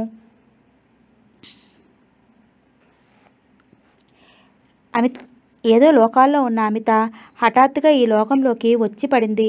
వాస్తవం ఒక్క క్షణం ఆమెను స్వల్పంగా భయపెట్టినా తిరిగి రెట్టించిన ఉత్సాహంతో పరవళ్ళు త్రొక్కింది ఆమె హృదయం. భయం, సంతోషం, ఉత్సాహం, ఉద్వేగంతో అతని చేతిలోని ఆమె చెయ్యి స్వల్పంగా కంపించింది. ప్రతాప్ పిడికిటిలో ఆమె చెయ్యి ఒదిగిపోయింది. ప్రతాప్ కొంచెంగా ఆమె వైపు జరిగాడు. అతని వెచ్చని స్పర్శలోకి తడిసిన అమిత హృదయం రెక్కలు విప్పుకుని చలి కాచుకుంది. ఏమిటి అంత ఆలోచన? ఏమీ లేదు అన్నట్లు తల అడ్డంగా ఊపింది చిరునవ్వుతో. అబద్ధం, నేను చెప్పనా? ముందు వీడితో జీవితం ఎలా ఉంటుందో అని ఆలోచిస్తున్నావు కదూ? అమిత చిన్నగా నవ్వేసి ఊరుకుంది. నిన్ను పువ్వుల్లో పెట్టి పూజిస్తాను అని అతిశయోక్తులు చెప్పకపోయినా నా హృదయ రాణిగా ఆరాధిస్తాను, నా ఇల్లాలిగా గౌరవిస్తాను, ప్రేమిస్తాను. సాటి వ్యక్తిగా నీ అభిప్రాయాలకు, వ్యక్తిత్వానికి విలువనిస్తానని మాట ఇవ్వగలను. ప్రతాప్ ఆమె చేతిని తన 2 చేతుల మధ్య ఉంచి సున్నితంగా నొక్కుతూ ఆమె కళ్ళల్లోకి చూస్తూ నెమ్మదిగా చెప్పాడు. అమిత చూపులు వాల్చుకుంది. ప్రతాప్ నెమ్మదిగా ఆ చేతిని గుండెల మీదకి చేర్చుకున్నాడు. అమిత హృదయంలో వెచ్చని ఆవిర్లు. అతనెవరో వెనక్కి తిరిగి చూస్తున్నాడు. వదలండి. నెమ్మదిగా చెయ్యి విడిపించుకోబోయింది. ప్రతాప్ ఆమె చెయ్యి విడిచిపెట్టినట్లే పెట్టి చటుకున వంగి బుగ్గ మీద ముద్దు పెట్టుకున్నాడు. ఎవరూ గమనించకుండా చెదురుమదురుగా ఉన్న ప్రయాణికులతో బస్సు ప్రేమికుల హృదయానికి పుష్పక విమానంలా ఉంది. బస్సు నేల మీద నడుస్తుంటే వాళ్ళిద్దరి హృదయాలు నింగిలో విహరిస్తున్నాయి, ఆనందపు అంచులు తాకుతూ. హనీమూన్ జంటల చిన్న చిన్న స్పర్శలలోని మధువును తాగుతూ మత్తుగా సోలిపోతున్నాయి హృదయాలు. హైదరాబాద్ అబిడ్ సెంటర్లో జనసందోహంతో రద్దీగా ఉంది. జయంత్, ప్రతాప్ చేతిలో చెయ్యి కలుపుకుని కబుర్లు చెప్పుకుంటూ నడుస్తున్నారు. ప్రతాప్ ఓ బట్టల షాపులోకి దారి తీశాడు. జయంత్ అనుసరించాడు. మీరు బట్టలు తీస్తారా? మీ చెల్లాయి కోసం. ప్రతాప్ నవ్వాడు. జయంత్కి అర్థం కావడానికి 2 క్షణాలు పట్టింది. అర్థమైన వెంటనే నవ్వేశాడు ఆనందంగా. చెల్లాయి అనే పిలుపు మనసుకు మంచి గంధంలా హాయినిస్తోంది, ఆత్మీయతను పెంచుతోంది. ప్రతాప్ చీరలు సెలెక్ట్ చేయడంలో నిమగ్నమైపోయాడు. ఆకాశం రంగు మీద జరీ నక్షత్రాలు పాము కుబుసంలా మెత్తగా మెలమెలా మెరిసిపోతోంది. జయంత్ కళ్ళు కాసేపు ఆ చీరకు అంటుకుపోయాయి. ఈ చీరలో మిథుల అప్సరసలా ఉంటుంది. నెమ్మదిగా ఆ చీర చేతుల్లోకి తీసుకున్నాడు. లేత పసుపు రంగు మీద జరీ బూటాతో ఉన్న ధర్మవరం చీర, రెడ్ కలర్ చీర మీద జరీ పని చేసి ఉన్న మరో చీర పక్కకు తీశాడు ప్రతాప్. ఎలా ఉన్నాయంటారు? Very fine. మీ సెలెక్షన్ చాలా బాగుంది. మీరు భవిష్యత్తులో మంచి భర్తగా మంచి పేరు సంపాదించుకుంటారు నవ్వుతూ అన్నాడు జయంత్. అలా అని ఎందుకు చెప్పారు? చిరునవ్వుతో ప్రశ్నించాడు ప్రతాప్. మీకు చీరల సెలక్షన్ ఇంత చక్కగా తెలుసు, అది చాలదు చెప్పటానికి? పప్పులో కాలేశారు గురువుగారు. ఆడవాళ్ళకి మన చీరల సెలక్షన్ బొత్తిగా నచ్చదండి. బార్డర్ పెద్దగా ఉంటే, చిన్నగా ఉంటే బాగుండేదనో, చిన్నగా ఉంటే మరీ చిన్నగా ఉందనో, లేక వేరే రంగు అయితే మరీ తేలిపోయిందనో, ముదురు రంగు అయితే మరీ కొట్టొచ్చినట్లు ఉన్నాయని, డిజైన్ నచ్చలేదని, అన్నీ బాగుంటే ధర ఎక్కువైందని, ఇలా రకరకాల వంకలు దొరుకుతాయి వాళ్లకు మన పరంగా. నిజమే సుమా అన్నట్టు నవ్వేశాడు జయంత్. ప్రతాప్ 2 చీరలు ప్యాక్ చేయిస్తుంటే జయంత్ కూడా తన చేతిలోని చీర ప్యాకింగ్ కోసం ఇచ్చాడు. అదేవరికి? జవాబు చెప్పలేనట్లుగా నవ్వేశాడు జయంత్. ప్రతాపు రెట్టించలేదు. బిల్ చెల్లించి ఇద్దరూ బయటికి నడిచారు. ప్రతాప్ పూల కొట్టు ముందు ఆగడం చూసి ప్రతాప్ నిజంగా మంచి భర్త కాగలడు, అమిత సుఖపడుతుంది అనుకున్నాడు జయంత్. మీరింటికి పదండి, నేను ఇప్పుడే ఓ ఫ్రెండ్ని కలుసుకుని వస్తాను ప్రతాప్తో చెప్పి జయంత్ గబగబా 4 అడుగులు ముందుకు వెళ్ళిపోయాడు. ప్రతాప్ పూలు, పళ్ళు, కొన్ని స్వీట్స్తో ఇల్లు చేరాడు. అతని కోసమే ఎదురు చూస్తున్నట్లుగా అమిత వరండాలోనే ఉంది. అతన్ని చూస్తూనే ఆమె ముఖం వెలిగింది. గబగబా లోపలికి వెళ్ళింది. ప్రతాప్ జయంత్ గదిలో బట్టలు మార్చుకుంటుండగా కాఫీ కప్పుతో గదిలోకి వచ్చింది అమిత. ప్రతాప్ కుర్చీలో కూర్చుంటూ కాఫీ కప్పుతో సహా అమిత చేతిని కూడా అందుకుని దగ్గరగా లాక్కున్నాడు. ష్ అంటూ తలుపు వైపు చూపించింది అమిత. పర్వాలేదులే అన్నట్లుగా చిన్నగా తలెగరేస్తూ ఆమె నడుము చుట్టూ చేయి బిగించాడు. ఏదో పని మీద బయటికి రాబోయిన మిథుల ఆ దృశ్యాన్ని చూస్తూ చటుక్కున వెనక్కి తిరిగింది. ఆమెకు ఆ క్షణంలో చనిపోయిన తన అన్న వినయ్ కళ్ళ ముందు కదిలాడు. ఆమె కళ్ళు అనేక జ్ఞాపకాలతో నిండుకున్నాయి. చేదు తిన్నట్లుగా మనసంతా వికలమైంది. అమిత అమిత ఎలా మారిపోయింది? అమిత అన్నయ్యను పూర్తిగా మర్చిపోయి ఆ స్థానాన్ని మరొకరికి ఎలా ఇవ్వగలుగుతోంది? మనస్సు అమిత ధైర్యాన్ని సాహసాన్ని మెచ్చుకుంటున్నా ఏదో ఒక మూల చిన్న అసంతృప్తి కదిలి మిథుల హృదయాన్ని మెలిపెట్టింది. ప్రక్క గదిలో నుండి అమితా ప్రతాప్ల సంభాషణ వినకూడదనుకున్నా వినిపిస్తూనే ఉంది. ఉదయం నుంచి దేవిగారి దర్శనం లేదు. ఇంకే ఆఫీస్ మానేసి ఇంట్లో కూర్చుంటే సరి. రేపటి నుండి వారం రోజులు ఈ గదిలో నుంచి బయటికి వెళ్ళే పని లేదు. నిన్ను వెళ్ళనిచ్చేది లేదు. అదే రేపటి నుంచే మనకు లైసెన్స్ వచ్చేస్తుందిగా. దేనికి? ప్రతాప్ అమిత చెవిలో కుసకుసలాడాడు. ఛీ సిగ్గుపడింది అమిత. నేను వెళతాను చెయ్యొదలండి అంది చిరుకోపం ప్రదర్శిస్తూ. నిజానికి ఆమెకు అతన్ని వదిలి వెళ్ళాలని లేదు. అప్పుడేనా? ఇప్పుడు వెళ్ళనిస్తే మళ్ళీ దొరకవు. ఆమె భుజాల మీద చెయ్యి వేసి అదింపడుతూ కూర్చోబెట్టాడు ప్రతాప్. పిన్నిగారు మిథుల ఏమనుకుంటారు? క్రొత్త కోరిక ప్రొత్తెరగదని చెప్పుకుంటారు. ఆపై తప్పుకుంటారు. ఏదో సినిమాలోలా పాట రాగయుక్తంగా పాడాడు. నాకు సిగ్గు బాబు. నాకు లేదు బాబు. ఆమెను కౌగిల్లోకి తీసుకుని పెదవుల మీద వెచ్చగా ముద్దు పెట్టాడు. రేపు రాత్రి వరకు ఆమె చెవిలో కుసకుసలాడాడు. ఆ తర్వాత ఆమెను వదిలిపెడుతూ ఆమె ఈ చీరలు చూడు ప్యాకెట్ చేతిలోకి తీసుకుని విప్పుతూ అన్నాడు. ఆమెతి రెండు చీరలు చేతిలోకి తీసుకుని రెండింటి వంక కుతూహలంగా చూస్తూ ఇదెవరికి అంది కుతూహలంగా. దేవిగారికి. బాగుందన్నట్లు తల ఊపుతూ మరి ఇది అంది కుతూహలంగా. మా చెల్లాయికి. మీకు చెల్లెలుందా? ఆశ్చర్యంగా అడిగింది అమిత. మరి నాతో ఎప్పుడు చెప్పలేదే? అమిత కళ్ళ నిండా ఆశ్చర్యం. అతను తనకు అక్కా చెల్లెలు లేరని చెప్పినట్లు గుర్తు. మా చెల్లాయి నువ్వెప్పుడు చూడలేదా? నేనెప్పుడు చూశాను? పిచ్చి అమి, మిథుల ఎవరు? మిథుల నాకు చెల్లెలు కాదా?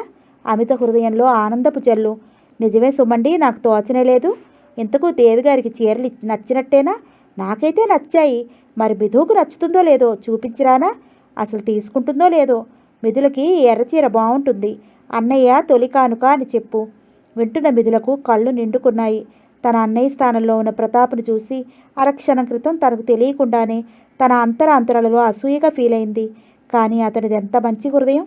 తనను చెల్లెలుగా ఆదరిస్తున్నాడు. ఒకే రక్తం పంచుకు పుట్టి కూడా చెల్లెలి పట్ల కొంచెం కూడా ఆత్మీయ భావాన్ని చూపించని అన్నలు ఎంతమంది లేరు? ప్రతాప్ తనకు దేవుడిచ్చిన అన్న. మరిక నేను వెళ్ళనా? అమిత ప్రశ్న. అప్పుడేనా? పొంగుముద్దు పెట్టాడు ప్రతాప్. ఇలా అయితే వాళ్ళందరూ నవ్వరు? ఏమో నాకు తెలియదు. నువ్వు వెళితే నాకు తోచదు. ఆమెను తిరిగి చేతుల్లోకి తీసుకోబోతూ అన్నాడు ప్రతాప్. అదిగో అన్నయ్య కంగారుగా అంది అమిత. ప్రతాప్ ఆమెను చప్పున వదిలి పేపర్ చేతుల్లోకి తీసుకున్నాడు. అంతకంటే కంగారుగా 2 క్షణాల తర్వాత గుమ్మం వైపు చూశాడు. తప్పు చేసి పట్టుపట్ట దొంగల. గుమ్మంలో నిలబడ్డ అమిత నాలుక బయటపెట్టి వెక్కిరించి నవ్వుతూ వెళ్ళిపోయింది లోపలికి. అమ్మ దొంగ నవ్వుకున్నాడు ప్రతాప్. సాయం సంధ్య. ఆరు బయట పూల చెట్ల మీద నుంచి చల్లగాలి మత్తుగా వీస్తోంది. స్నానం చేసి ఫ్రెష్గా తయారైన ప్రతాప్, జయంత్, వేణు చిన్న సౌండ్తో టేప్లో నుంచి వచ్చే పాటలు వింటూ కబుర్లు చెప్పుకుంటున్నారు. ఏమైనా మీరు అదృష్టవంతులు. దేనికి? ఉద్యోగ ప్రాప్తి, కన్యాలాభం నవ్వుతూ అన్నాడు జయంత్. అవునేమో అన్నట్లు ప్రతాప్ నవ్వాడు. ఏమైనా మీ ధైర్యాన్ని నేను అభినందిస్తున్నాను. దేని గురించి మీరనేది? వర్ణాంతర మతాంతర వితంతు వివాహాలు ప్రోత్సహించండి అంటూ ఉపన్యాసాలు చెప్పేవాళ్లే కానీ మీలా ఆచరించి చూపేవాళ్ళు ఎంతమంది ఉన్నారు చెప్పండి. మీరు నన్ను పొగిడేస్తూ ఇబ్బంది పెట్టేస్తున్నారు. నిజం చెప్పాలంటే నాకు నా మనసుకు నచ్చిన పిల్లను భారీగా పొందాలన్న ఆశయం తప్ప మీరు చెప్పిన ఆశయాల్లో ఒక్కటి కూడా లేదంటే నమ్మండి. అమిత నా మనసుకు నచ్చింది. ఏ కారణం చేత కానీ, అఫ్కోర్స్ ఆమెకి ఇష్టం లేకపోతే తప్ప మరే ఇతర కారణం చేత కానీ తనను వదులుకోకూడదనిపించింది. అంతేకాదు వదులుకోలేనని కూడా అనిపించింది. అమిత కూడా నాతో సహకరించింది. ఆమె ధైర్యాన్ని నేను అభినందిస్తున్నాను. ఇవాళ రేపు ఒక మంచి పని చేయాలని ఉన్నా సహకరించే వాళ్ళు ఎంతమంది ఉంటారు చెప్పండి. మీరు మరీ నిరాశాజనకంగా మాట్లాడుతున్నారు. కాలం మారుతోంది. యువతరం అభివృద్ధికి, మానవతకు ఆహ్వానం పలుకుతోంది. ప్రతాప్ గారు, మానవ జాతి అనుకున్నంతగా అభివృద్ధి చెందడం లేదని నా విశ్వాసం. కట్నం లేకుండా ఒక యువకుడు వివాహం చేసుకునేందుకు ముందుకు వస్తే అతనికి ఏం లోపం ఉందో అని ఆలోచించే మనస్తత్వం మనది. చదువుకుని ఉద్యోగాలు చేస్తూ అన్ని రంగాల్లోనూ అభివృద్ధి సాధించామనుకుంటున్న ఈ సమయంలోనే ఒక అడుగు ముందుకు వేస్తే 4 అడుగులు వెనక్కి వేస్తున్నాం. మీరు అలా అనకండి. మా వేణు ఉన్నాడంటే కట్నం తీసుకోకుండా పెళ్లి చేసుకుంటారని శపథం చేశాడు. వేణు లాంటి యువకులు అనేక మంది ముందుకొస్తున్నారు. మార్పు క్రమేపీ వచ్చేది కదా. ఇంతకు అమితా కళ్యాణంలో వేణు పాత్ర? నవ్వుతూ ప్రశ్నించాడు జయంత్. సూత్రధారి చెబుతూ నవ్వాడు ప్రతాప్. వేణు సిగ్గుపడ్డాడు. అక్కయ్య మనతో సహకరించకపోతే ఎవరు మాత్రం ఏం చేసేవాళ్ళేంటి అన్నాడు వేణు నెమ్మదిగా. అయితే గొప్పంతా వాళ్ళ అక్కయ్యదేనట్టు చూశారా? ప్రతాప్ నవ్వుతూ జయంత్ వైపు చూశాడు. జయంత్ పరధ్యానంగా కిటికీలో నుంచి బయటికి చూస్తున్నాడు. ఇంతవరకు ఆసక్తిగా మాట్లాడిన వ్యక్తికి ఇంతలోనే ఇంత పరిజ్ఞానం ఏమిటి? బయట అతన్ని అంతగా ఆకర్షించిన విషయం ఏమై ఉంటుంది అన్న కుతూహలంతో కిటికీలో నుంచి తొంగి చూశాడు ప్రతాప్. జయంత్ చూపునకు నిలిపివేసిన మనసుని ఆకట్టుకున్న దృశ్యం ఏమిటో ప్రతాప్కు అర్థమైంది. అతని పెదవులు చిరునవ్వుతో విచ్చుకున్నాయి. వాకిటి ముందున్న పూల తోటకు రబ్బర్ చూపులో మిథుల నీళ్లు పెడుతోంది శ్రద్ధగా. తెల్ల చీర, తెల్ల బ్లౌజులో తలంటుకున్న జుట్టు వదులుగా అల్లి జడవేసింది. చిరుగాలికి చెలరేగే చిలిపి ముంగురులను అణిచి ఉంచడం సాధ్యం కాక అలాగే వదిలేసింది. సాయం సంధ్యా కాంతులలో వెలిగిపోతూ స్వచ్ఛంగా అరవిరిసిన సన్నజాజి మొగ్గల అందంగా నాజుగ్గా ఉంది మిథుల. అతని దృష్టిని మళ్లించడానికా అన్నట్లు పొడిదక్కు తగ్గాడు ప్రతాప్ అల్లరిగా. ఉలిక్కిపడిన జయంత్ కంగారుగా అన్నాడు. అతను చెప్తున్న విషయం తాను శ్రద్ధగా వింటున్నట్లు. అంతక్రితం వేణు గురించి మాట్లాడుతున్నాడు కాబట్టి వేణు కోసం వెతుకుతున్నాయి అతని కళ్ళు. వేణు గదిలో నుంచి ఎప్పుడు వెళ్ళిపోయాడో వాళ్ళిద్దరూ గమనించలేదు. బావగారు, అంతలా చూడకండి, మా చెల్లాయికి దిష్టి తగులుతుంది వేళాకోళం చేశాడు ప్రతాప్. కొంటె పని చేస్తూ పట్టుపడి కొంటెగా నవ్వే అల్లరి విద్యార్థిలా అల్లరిగా నవ్వేశాడు జయంత్. మరి ఆలస్యం దేనికి? దేనికి అర్థం కాలేదు జయంత్కు. అమితా కళ్యాణంతో పాటు మిథులా కళ్యాణం కూడా జరిగితే బాగుంటుంది కదా. దానికి ఇంకా సమయం రాలేదు. ఎటువైపు నుంచి అభ్యంతరం? అందరూ మా చెల్లాయిలా సహకరిస్తారనుకోకండి. అయితే అటువైపు నుంచేనన్నమాట అభ్యంతరం. అక్షరాల మిమ్మల్ని చూసిన ఏ ఆడపిల్ల ఛాన్స్ వదులుకోదే. మరేమిటి అభ్యంతరం? మీరంటే అభిప్రాయం లేదా? అది కాదు, ఒక్క అడుగు ముందుకు వేయడానికి పడే పిరికితనం మాత్రమే. ఈ కాలంలో కూడా ఆడపిల్లలు మరీ ఇంత పిరిగ్గా నిట్టూర్చాడు ప్రతాప్. ఇంకా నేనేదో ఫ్యామిలీ సైడ్ ఇబ్బందులేమో అనుకుంటున్నాను. ఇది మీరు స్వయంగా సాల్వ్ చేసుకోవాల్సిన విషయమే. ఇంట్లో పరిస్థితి సరి లేకపోయినా అమిత చూడండి ఎంత ధైర్యంగా ముందుకు వచ్చిందో. అమిత ముందు ఇలాగే భయపడింది. ఏం చెప్పారు? నీకు నేనున్నాను అన్నాను అంతే. అబ్బే, ఇది అంత తేలికైన కేసు కాదులేండి. అమిత అంత ధైర్యం ఈవిడికెక్కడిది? పైగా శారీరకంగా కూడా చాలా వీక్ బాడీ. మెంటల్గా నచ్చే ఏ చిన్న ఒత్తిడిని తట్టుకోలేదు. అన్నట్లు మీరు రేపటికి లీవ్ అప్లై చేశారా? మీరు చెప్పారుగా. అదే రోజు రాత్రి మిథుల గదిలో, మిథు రేపటికి లీవ్ అప్లై చేశావా? అట్నుంచి ఇటు తిరుగుతూ అడిగింది అమిత. ఎందుకు అనబోయి విషయం జ్ఞాపకం రావడంతో ఆమె, నేను కూడా ఉండక తప్పదంటావా అంది అయిష్టంగా. అమిత మిథుల వంక వింతగా చూసింది. నొక్కి నొక్కి చూసింది. మిథులకు సంతోషంగా లేదా? అమిత కళ్ళల్లో నీళ్లు తిరిగాయి. మిథు, నేనంటే నీకు అసహ్యంగా ఉంది కదూ? గద్గద స్వరంతో అడిగింది అమిత. మిథులు చూస్తున్న పుస్తకం చటుక్కున మూసి కుర్చీలో నుంచి లేచి వచ్చి అమిత పక్కన కూర్చుంది. ఆమె మీద ఆప్యాయంగా చేయి వేస్తూ, ఆమె అలా ఎందుకు అనుకుంటున్నావు? నాకు తెలుసు నీకు నేనంటే అసహ్యం. అమిత చెంపలు కన్నీటితో తడిశాయి. చిచి, అలాంటిదేమీ లేదు. నువ్వంటే అసహించుకునేందుకు నువ్వేమీ తప్పు చేయడం లేదే. సక్రమ మార్గంలో జీవితాన్ని పునర్నిర్మించుకుంటున్నావు. ఇందులో దోషమేముంది? ఒక విధంగా చెప్పాలంటే నేను చేయలేని సాహసాన్ని నువ్వు చేస్తున్నావు. నువ్వంటే గొప్ప గౌరవం కలుగుతోంది. చాలా సంతోషంగా ఉంది. అమిత చేతిని తన చేతిలోకి తీసుకుని ఆప్యాయంగా నొక్కింది మిథుల. మిథు, నా జీవితంలో ఇది రెండో మలుపు. ఈ సమయంలో నువ్వు నా దగ్గర ఉంటే నాకు చాలా ధైర్యంగా సంతోషంగా ఉంటుంది. నేను నష్టజాతకురాలిని అను. నా మీద నా నీడ సోకితేనే చాలు, బంగారు కూడా మట్టిగా మారిపోతుంది. ఆ రోజు కూడా నా దురదృష్టమే నిన్ను కూడా కాటేసింది. వద్దులే ఇప్పుడు ఆ జ్ఞాపకాలు ఎందుకు? నువ్వు తప్పదంటే వస్తాను. వద్దనుకున్న ఇద్దరి కళ్ళ ముందు భయంకరమైన ఆ జ్ఞాపకాలు కదిలి మనస్సును వికలం చేశాయి.